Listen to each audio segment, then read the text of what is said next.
प्रकोष्ठ हमने पार्टी के तैयार करे हैं और 18 प्रकोष्ठों की भी नियुक्तियां जिला स्तर की, ब्लॉक स्तर की, हल्का स्तर की सब हो चुकी हैं। देखिए, सबसे बड़ी बात दोनों ही पार्टियों में, केवल कांग्रेस में नहीं कि लोगों को निराशा कांग्रेस से होगी और भाजपा की सत्ता। मैं आपको बताना चाहूंगा कि भाजपा के अंदर भी जो नीचे ब्लॉक स्तर पर, हल्का स्तर पर, जिला स्तर में लोगों के अंदर बहुत बड़ी भारी निराशा है।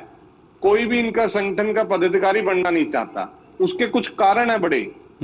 आपने देखा होगा कि भारतीय जनता पार्टी की सरकार में किसी की कदर नहीं है। खुद विधायक, मंत्री तक को और मुख्यमंत्री तक को प्रशासन कुछ नहीं समझता। इसलिए संगठन में भाग लेने में कोई ज्यादा दिलचस्पी, रुचि नहीं है। और गुटबाजी भारतीय जनता पार्टी के अंदर भी कांग्रेस के बराबर है। केवल फर्क मात्र इतना है कि वो मीडिया में खुल करके आने से रुक जाती है, क्योंकि उन्होंने एक वहां पर कंडीशन रखी हुई कि जो भी पहले मुंह खोलेगा उसी के ऊपर कार्रवाई हो जाएगी। लेकिन मैं बताऊंगा, कमोबेश हालात भारतीय जनता पार्टी के अंदर गुटबाजी के बिल्कुल हुबहू कांग्रेस की तरह है। आपको उदाहरण के तौर पे मैं बता दूं कि अंबाला जिला में अभी हाल ही में अनिल विज जी, आपको पता ही है प्रदेश के अंदर एक अलग गुट चला हुआ है और भारतीय जनता पार्टी के अंदर अनिल विज जी की एक लिस्ट थी जिसमें उन्होंने जिला कष्ट निवारण समिति में सदस्य बनाने थे। अब ऊपर से उन्होंने 4 नाम भेजे, ऊपर से 5 नाम डाल दिए गए उन्हीं के ग्रुप के, ताकि उनके अंदर आपसी फूट बनी रह सके। और उसका नतीजा ये हुआ कि भाई एक भाई को उनके इस्तीफा दिलवाया गया जबरदस्ती। उससे पहले नरेंद्र मोदी की रैली से पहले जो ये बड़ी बड़ी बातें करते हैं, हमारा इस तरह से प्रक्रिया चलती है ग्राउंड लेवल पर, अनिल विज जी ने 2 ब्लॉक के अपने मंडल अध्यक्ष घोषित किए। उधर से प्रदेश अध्यक्ष की तरफ से नोटिस जारी हो गया कि भाई ये दोनों मंडल अध्यक्ष को हम नहीं मानते भारतीय जनता पार्टी। तो इस प्रकार से एक तरफ नहीं है, उधर जो है केंद्रीय मंत्री राव इंद्रजीत सिंह ने 12 विधायकों को अलग से बुला लिया है डिनर के ऊपर। तो ये गुटबाजी भारतीय जनता पार्टी के अंदर भी बड़े खुले तौर पर है। और इसमें इसकी चर्चा संसद तक हुई कि क्यों इतनी देरी राष्ट्रीय अध्यक्ष चुनने में हो रही है।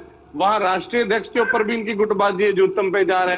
प्रदेश अध्यक्ष के ऊपर तो हमने उदाहरण देखा कि भाई खुद प्रदेश अध्यक्ष ने ये कहा भारतीय जनता पार्टी के कि भाई मेरे ऊपर मेरी ही पार्टी के लोगों ने एक झूठा रेप का केस दर्ज करवाया केवल प्रदेश अध्यक्ष की कुर्सी छीनने के लिए। तो इस प्रकार से दोनों राष्ट्रीय पार्टियों के अंदर ये स्थिति देखते हुए ये बात तो स्पष्ट है कि इनके नेता कार्यकर्ता जो भी पद पाने की इच्छा में है वो किसी भी सेवा भाव से या किसी विचारधारा से नहीं जुड़े हुए। उनके सबके अपने लेकिन अमनदीप जी वो अपना संगठन तो बार बार बना ही ले रहे हैं ना। मैं ये कह रहा हूं कि 11 साल से कांग्रेस, क्या उम्मीद है कि इस बार लग रहा है कि ये संगठन बना लेंगे? मैंने बताया ना, कांग्रेस की हालात और ज्यादा खराब है। उनकी तो बेचारों की मतलब जो लड़ाई है वो सड़क तक आ चुकी है। और साहब तो कह रहे हैं जुलाई में आप देखिएगा इस बार लिस्ट आ जाएगी, फाइनल आएगी। हाईकमान उनका भी कंट्रोल नहीं कर पा रहा। बस उनके ये है कि भाई जो है मीडिया में बाहर नहीं आई है, लेकिन लड़ाई दोनों की जूतम पे था। और ये कारण देखिए, आपने डिबेट रखी है आयुष जी, इसका मूल हमें गंभीरता पे जाना चाहिए। मैं पहले भी कहता हूं, राष्ट्रीय पार्टियों के अंदर जो दिक्कतें आती हैं ये इनका जो है जमीन से जुड़ाव नहीं है राष्ट्रीय पार्टियों का। अब कोई प्रभारी लगा दिया, यहाँ पर प्रभारी लगा दिया है, वो जितने भी कांग्रेस वालों ने, साउथ वालों, उनको बेचारों को भाषा भी ढंग से नहीं आती हिंदी, तो वो क्या प्रभारी लगाया, क्या किसी की बात समझेंगे कार्यकर्ता की और क्या उसको समझाएंगे। ये सारा इसी तरह भारतीय जनता पार्टी में भी है, प्रभारी लग जाते हैं तो जो ग्राउंड लेवल पर इनका दोनों राष्ट्रीय पार्टियों का जो टच है वो बिल्कुल भी नहीं है, ग्राउंड लेवल से बहुत दूर है। और दोनों के अंदर जो है, मैंने पहले भी कहा, कोई विचारधारा से जुड़े हुए लोग नहीं है, ये केवल स्पारसी लोग हैं, गुटों में बटे हुए हैं। जैसा कि कांग्रेस में गुट है, हूबहू भारतीय जनता पार्टी के अंदर दोनों पार्टियां गुटबाजी में हैं और दोनों ही पार्टियों के सामने एक ही तरह की समस्या। ठीक है मलकानिया जी, ये 2 बड़े महत्वपूर्ण प्रश्न। एक तो 11 साल का इंतजार, क्या आपको लग रहा है कि इस बार कुछ ज्यादा बेहतरी हुई कांग्रेस के अंदर? उम्मीद करें कि इस जुलाई के अंदर कम से कम कांग्रेस के जिलाध्यक्षों के नाम की घोषणा हो जाएगी? और दूसरा, इसके मायने क्या समझ में आते हैं मलकानिया जी आपको कि पार्टी के नेता हमारे संपर्क में, वो भी ऐसे समय में जब कोई चुनावी मोड नहीं अभी चल रहा है, इसके क्या मायने मलकानिया जी? देखो, दोनों पार्टियों में जो कांग्रेस और भाजपा है, दोनों में फूट की अंदर असंतुष्टि कुछ ना कुछ तो होती है, परंतु हम ये नहीं कह सकते जिस प्रकार कांग्रेस की सामने आती है, मुखर होकर नेता बाहर आ जाते हैं, बोलते हैं, और उसको हम कांग्रेस कहती है कि हमारा जो है आंतरिक लोकतंत्र है, और दूसरे की जब लड़ाई होती है तो उसको हम लड़ाई कह देते हैं। चाहे कोई भी पार्टी हो, उनका सभी का यही कहना कि हमारे में खुलकर बात होती है और खुलकर बात करते हैं, ये लोकतंत्र है। परंतु दूसरी पार्टी को हम ये नहीं कहते। जहां तक भाजपा का सवाल है, भाजपा का संगठन जो है, भाजपा हर समय जो है वो चुनावी मूड में रहती है, उनके कार्यकर्ता सक्रिय रहते हैं।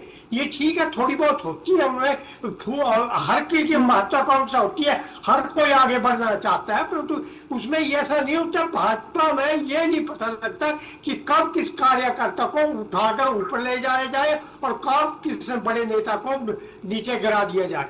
तो उसमें ये होने के बावजूद बगावत नहीं होती है। परंतु कांग्रेस में जो है, 11 साल हो गए, हुड्डा जी जो है मुख्यमंत्री रहे हैं और उनका कद बहुत ऊंचा रहा है, और उनके साथ जो भी पार्टी का अध्यक्ष बना वो उसके नीचे लगकर काम करता रहा। अगर उन्होंने नीचे लगकर मिलकर काम किया तो चला, नहीं तो नहीं चला। परंतु संगठन फिर भी नहीं बन सका, क्योंकि जो सुरजेवाला गुट है या हुड्डा गुट है, सैलजा गुट है, तो ये गुट जो अलग अलग हर गुट चाहता है कि हमारा ही जिला अध्यक्ष बने, जो आगे हमें टिकटें दिलवाने में कामयाबी दिलवा सके।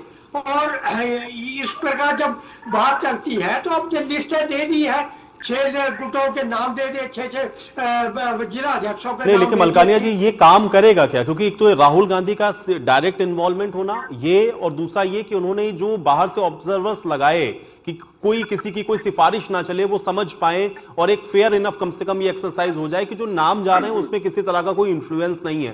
क्या ये आपको लग रहा है कि कारगर नीति है, ये काम करेगी और इससे जो गुटबाजी को डाइल्यूट करने का एक कोशिश या एक प्रयास किया कांग्रेस पार्टी ने, उसमें उसको सफलता मिलेगी? बिल्कुल सही है। जैसे हम केसरी जी कह रहे हैं कि बाहर ले होते हैं, भाषा समझ नहीं आती, परंतु बाहर का जो होता है वो पार्टी का होता है, वो किसी गुट में संलिप्त नहीं होता, वो गुटबाजी से ऊपर होता है। तो वो जो निर्णय लेगा वो सारे पक्षों को सोच समझ कर लेगा, सबको देख कर लेगा, सबकी सुनवाई करके लेगा। परंतु जिस प्रकार राहुल जी ने ये कवायद शुरू की है, बहुत अच्छा कदम है, और उन्होंने कोशिश तो की है, कम से कम पार्टी में जागरूकता तो आई है, पार्टी में नए खून का संचार शुरू हुआ है। परंतु देखना है, अगर अनाउंसमेंट हो जाती है जिला अध्यक्षों की और उसके बाद अगर कोई बगावत नहीं होती है और केंद्रीय नेतृत्व का मजबूत रहता है, तो वो सफलता मिल सकती है। अब जब जेपी नड्डा की बात करते हैं, वो आजकल हिमाचल में गए, पहले प्रेम कुमार धूमल पूर्व मुख्यमंत्री से मिले, फिर शांता कुमार से उन्होंने भेंट की, आज ही उन्होंने 35 मिनट उनसे बात की। तो वो हालांकि आउट गोइंग लगता है पार्टी में गए, परंतु वो अगले चुनाव की तैयारी पार्टी के नेताओं के साथ मिलकर हिमाचल में भी कर रहे हैं। परंतु कांग्रेस में इस प्रकार की जो है मिलकर चलने की या एक दूसरे के घर जाकर मिलने की, ये बहुत अच्छी होती है। अगर आप किसी पूर्व मुख्यमंत्री के घर चल जाते, किसी नेता के घर चल जाते, वहां जाकर चाय पीते, तो आपके दिल में थोड़ा बहुत भी रंजिश हो, कोई मन मुटाव हो, तो मिल जाता है। तो इसी प्रकार कांग्रेस को चाहिए कि सारे नेता एक दूसरे से हाथ ना मिलाएं, दिल मिलाएं। नेता कांग्रेस के आपस में तो नहीं मिल रहा, लेकिन मोहनलाल बड़ौली जी ये कह रहे हैं कि कांग्रेस के नेता हमारे संपर्क में जरूर हैं। अब इसके मायने क्या हैं इस वक्त? मतलब जिस समय कोई चुनावी दौर हरियाणा के परिप्रेक्ष्य में तो नहीं है कम से कम, फिर ये कांग्रेस के नेता हमारे संपर्क में है, इसके क्या मायने? राजनीति में तो सब एक दूसरे समाज प्रणाली है, एक दूसरे से मिलता है। अब डिनर दिया, उसमें भी कांग्रेस का विधायक पहुंच गए, तो अब उन्होंने कहा कि मेरी बेटी को मकान मिला, और जब भी मकान मिलता है कोई एक रखता है तो हम अपने आदमी को बुलाते हैं और मिलकर बैठते हैं, तो बात करते हैं। तो इस प्रकार से नेता लोग मिलते हैं, आपस में मिलते रहते हैं। परंतु इसका ये मतलब नहीं लगाया जा सकता कि आप मिल रहे हैं तो पार्टी छोड़कर जा रहे हैं। पार्टी छोड़ने की बात नहीं। आप हुड्डा जी को मुख्यमंत्री अफसोस करने गए थे उनके भाभी जी के घर में, तो इस प्रकार सामाजिक संगठन में मिलते हैं, एक दूसरे से मिलना होता है। परंतु इसमें कोई ऐसी बात नहीं है कि जब ना चुनाव है, ना पार्टी में टूट का आसार है, ना भारतीय जनता पार्टी इतनी कमजोर है कि उसके शिकार टूट जाए। तो इस प्रकार मिलना जुलना हम सद्भावना से कह सकते हैं, सामाजिक रूप से कह सकते हैं, परंतु राजनीतिक रूप से किसी प्रकार की फूट नजर नहीं आती है पार्टी के टूटने की। की या सरकार बदलने की कोई चिंता की बात नहीं है। बात बेनीवाल जी, अमनदीप जी कह रहे हैं कि भाई फूट तो उतनी बराबर भारतीय जनता पार्टी में भी है, वो बात ठीक है। एक तो आप सत्ता में हैं, दूसरा ये है कि आप लोगों ने ऐसा बना रखा है कि बाहर कहेंगे तो पहले कार्रवाई आपके ऊपर ही हो जाएगी, लेकिन अलग कुछ भी नहीं, कोई ऐसा नहीं कि बहुत अलग है कांग्रेस पार्टी से आपका जो संगठन है या फिर आपके यहाँ जो भी कुछ हो रहा है इस समय। बेनीवाल जी देखिए आयुष जी, अमनदीप केसरी भाई को शायद ज्यादा जानकारी नहीं है। भारतीय जनता पार्टी डिसिप्लिन की पार्टी, अगर कोई भी चाहे कितना बड़ा अधिकारी क्यों ना हो या कोई मंत्री क्यों ना हो, अगर कोई वो स्टेप कर देता है उसको, उसकी बात को नहीं माना जाता। ये डिसिप्लिन माना जाता है कि संगठन मंत्री देखेंगे, प्रदेश अध्यक्ष देखेंगे, कोई भी ऐसे नहीं कर सकता। इन्होंने राहुल इंद्रजीत जी का बात सभी ने उदाहरण दिया, तो राहुल इंद्रजीत जी ने कल ही अपनी बयान में बोल दिया है कि भाई मेरी बिटिया को एक जो मंत्री है, स्वास्थ्य मंत्री है, उनको अपना घर मिला, उन्होंने अपने क्षेत्र के लोगों को बुला लिया जो उनसे ज्यादा ट्यूनिंग रखते थे। आदमी अपने ब्याह शादी में या किसी प्रोग्राम में, बर्थडे पार्टी में अपने नजदीकी के लोगों को बुलाता है जो सबसे नजदीक होते हैं।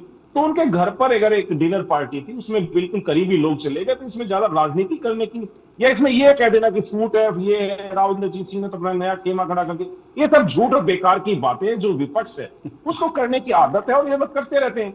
लेकिन अभी अमनदीप केसरी जी कह रहे थे हम ग्राउंड पे रहते, भैया ग्राउंड पे रहेंगे तो जनता आपको 2 सीटों पे नहीं रखेगी। लेकिन बेनीवाल जी बिल्कुल ऐसे ही तो जब भाई चुनाव खत्म हुआ था तब भूपेंद्र हुड्डा जी के आवास पर जब विधायक पहुंच गए थे तब भी तो आप लोगों ने कहा था कि देखिए 30-31 मान लेकर के बैठ गए, बाकी के 6 अलग हैं। ये गुटबाजी वाला तो फैक्टर आपने वहां भी किया था, बाद में भले ही इसको आप कहते हैं। अब भूपेंद्र हुड्डा भी कहे कि भाई ठीक है, शिष्टाचार में लोग आते हैं, बड़े नेता हैं भाई, उनके नेतृत्व में चुनाव लड़ा था, विधायक वहां पे पहुंचे, जो भी परिणाम रहा उसके बाद, लेकिन इसी को आप लोग गुटबाजी कह देते हैं, तो फिर इसको क्यों ना माना जाए?